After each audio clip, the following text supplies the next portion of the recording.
Oot sä ikinä miettinyt, että miksi susta tulee niin epäluonnollinen, kun sä puhut kameralle? Niin on mäkin, ja mä kerron nyt muutaman vinkin, miten sä pääset siitä eroon. Katsekontakti, sen ei tarvi koko ajan yhdessä pisteessä, vaan normaalistikin kun me puhutaan ihmisten kanssa, niin ei me katsota toista koko ajan tälleen silmiin, vaan katse harhailee. Puhe saa elää. Semmoinen tasapaksu mörinä pois, koska se saa helposti kuulostaa sen puheen tosi robottimaiselta ja no, sitä me ei haluta. Sanoja saa painottaa, puheen, lauseen väleissä saa olla niitä hengähdystaukoja ja pausseja.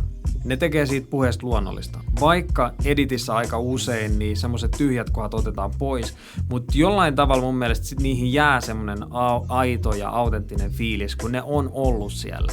Ja silloin se puhe kuulostaa luonnolliselta. Kehon kieli. Kroppa pitäisi saada jotenkin rennoksi. Etenkin olkapäät on semmoinen, joka jää tosi helposti silleen vähän ylös ja ollaan silleen jäykkiä. No, se ei näytä hyvältä. Lisäksi kannattaa käyttää käsiä, koska se elävöittää just silleen kivasti sitä kuvaa ja sitä esiintymistä ja sitä tekemistä. Eli käytä käsiä. Älä yritä liikaa. Aika usein, kun on kokematon esiintyjä tai näyttelijä, niin yritetään vähän liikaa ja silloin se lopputulos, no se ei ole ainakaan luonnollinen. Mitä vähemmän yrität, oot oma itses, puhut just silleen miten puhut, älä käytä semmosia sanoja mitä et käytä, niin silloin saadaan kaikista luonnollisin lopputulos. Jos sua kiinnostaa tämmöiset kuvausjutut, niin laita tää tili seurantaan.